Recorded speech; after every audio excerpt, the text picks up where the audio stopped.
What's up guys, it's Paraly5er here. Today we have the 1.4.7 patch notes. Now I know what you're thinking, Para, you made a video on these patch notes before.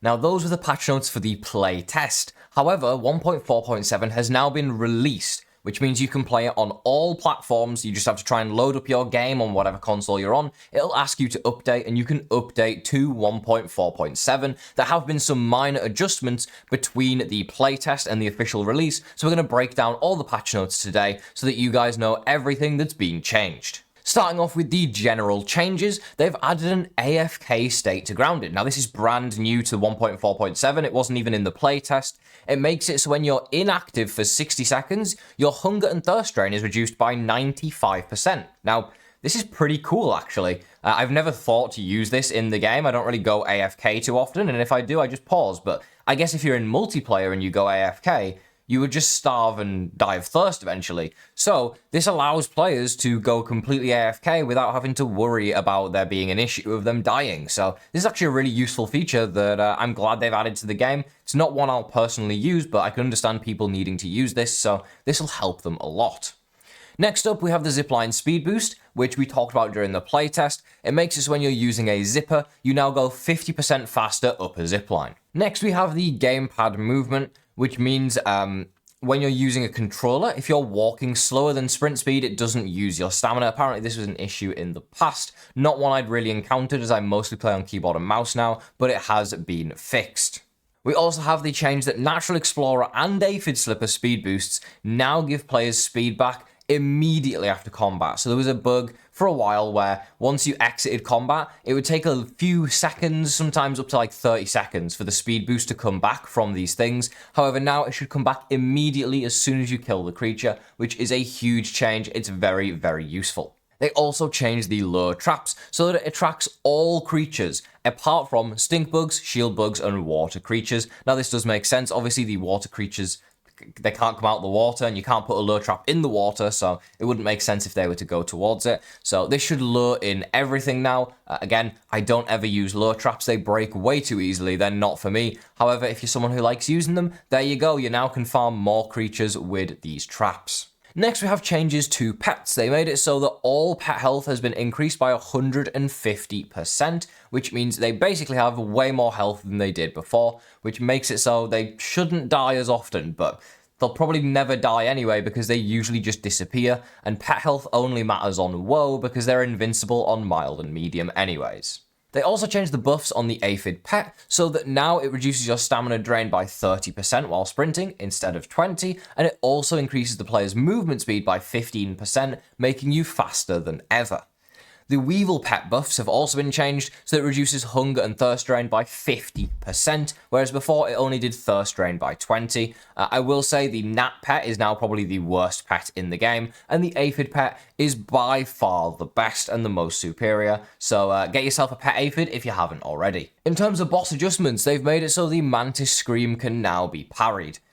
This is probably the best change in the update, or one of the best changes. It was one of the only attacks in the game that couldn't be parried, and it now can be, thank God. It is the most annoying attack during the fight, and being able to parry it makes the fight much, much easier. In terms of the remixed yard changes, they've now made it so you can upgrade your armor to level 15. They have also reduced the upgrade cost by 40% since the last public test build. They don't say what the upgrade cost here is. However, when I last played the public test, it was 5, 10, 15, 20, 25, 30 for the upgrades. So that would mean it has gone down by 40%. So it should be 3, 6, 9, 12, 15. So it costs way less, and that's in fusion crystals for those wondering.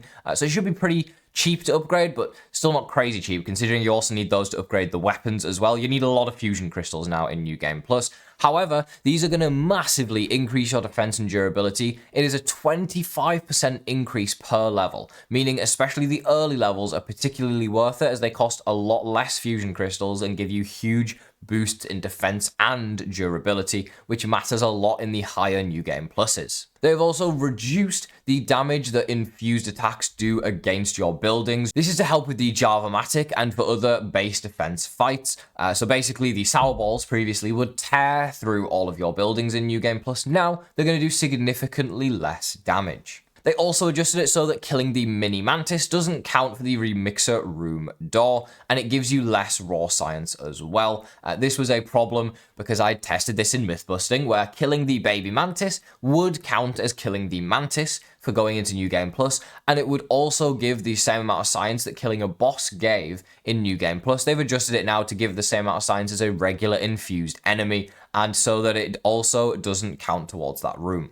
In terms of custom game options, you can now start in whatever remixed level you want in a custom game in survival. So you just go into the start game options, miscellaneous, remixed level, and it now displays past 10. I did not know this in the same menu. So you can see what level of remix you're in beyond 10 now. This is actually pretty cool. We'll have to take a look at that in the game and see what number it now shows. Just to confirm, as you can see, the menu still shows New Game Plus 10 here, and so does it in the save, but if you go to Game Settings now and scroll down, it tells you what New Game Plus you're in, which is New Game Plus 12 in this world in particular. In terms of scaling updates, there is raw science rewards scales with remixed level. Now, I mentioned this previously in the last update. So now if you kill a creature in New Game Plus, instead of getting 3,000 raw science, it'll do 3,000 raw science, but it'll increase by 10% every remix level. So if you're in New Game Plus 2, you get 3,300.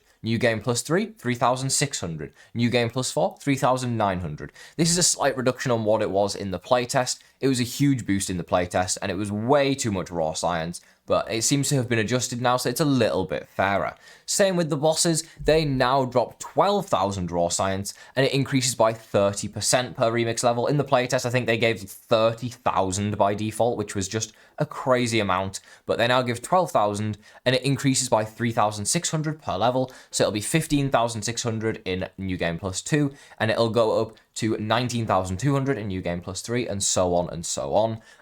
The boss drops have also been changed, so at New Game Plus 4 and higher, the bosses have a 30% chance to drop extra infused ooze. This is going to make it easier to upgrade your items and get more fusion crystals for upgrading your weapons and your armor. Now, the burgle quests and the raw science pickups have been increased by 100% per remix level. This means when all the raw science spawns around the yard, instead of it being 1,500, when you're in New Game Plus, it'll go up and it'll go up to 3,000 in New Game Plus 2, or 3,500 in New Game Plus, 4,500 in New Game Plus 3. This means you get much more raw science from doing this and from doing burgle quests as you get into the really high New Game Pluses, so there's a big incentive to collect this. And there's actually been a change made to the IBM, so it has separate scaling to the other bosses in New Game Plus.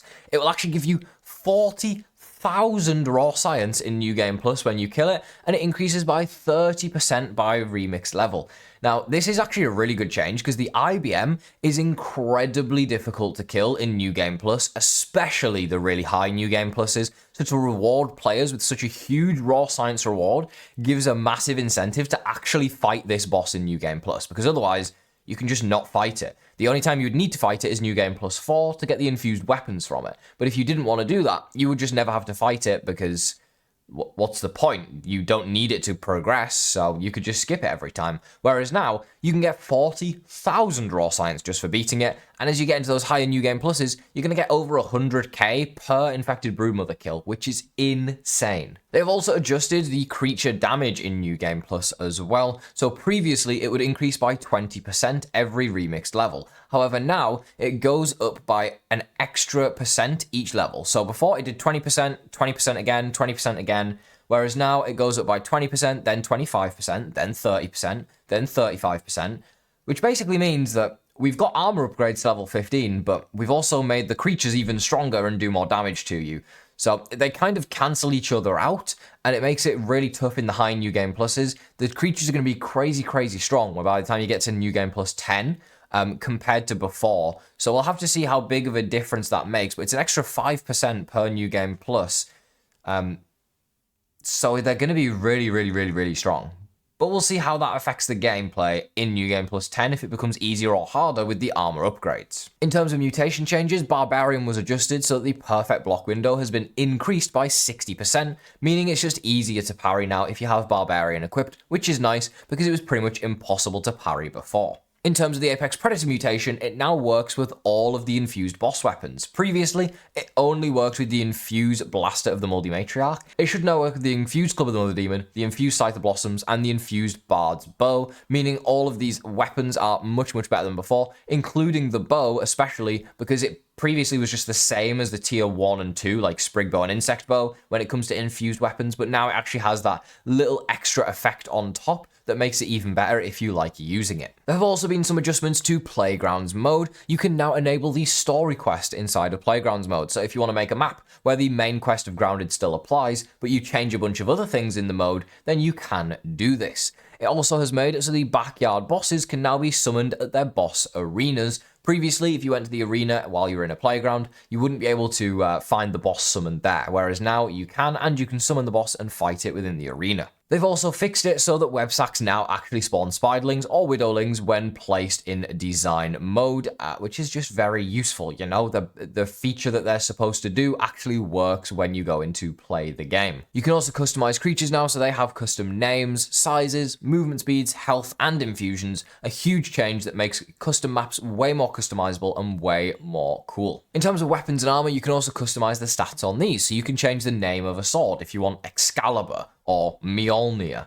You can also change the durability, so you can make something unbreakable, or you can make it break in a single hit. So if you're making a custom map, you don't want people to keep the hammer that you're giving them, then it breaks after a single use, and thus they don't have the hammer anymore. You can also change the enhancement level on the weapon, so you could give them a level 5 hammer or a level 1 hammer. You can change the multiplier of the damage, so make it do 10 times more damage than it usually would do.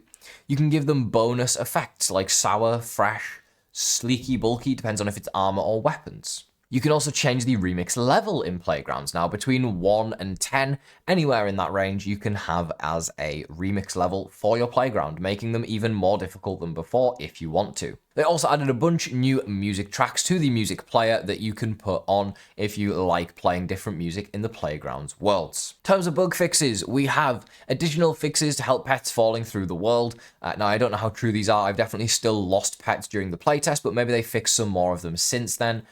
Just be careful with your pets. They do tend to go missing a lot. They also fixed a crash that occurred when relocating ladders. Hadn't experienced this, but apparently they did. They also fixed a crash when using the Shinobi Sneeze. Again, I never use Shinobi Sneezes, but maybe people who use them regularly know about this crash.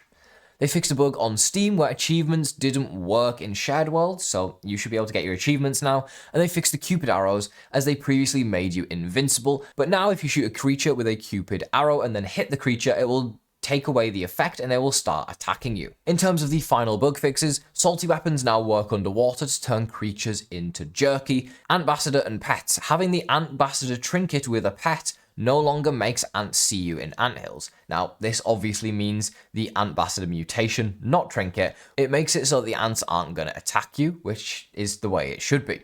Pet gnats won't stop following you if you bump into them. I'd never experienced this because gnats is probably the worst pet in the game, but good to know.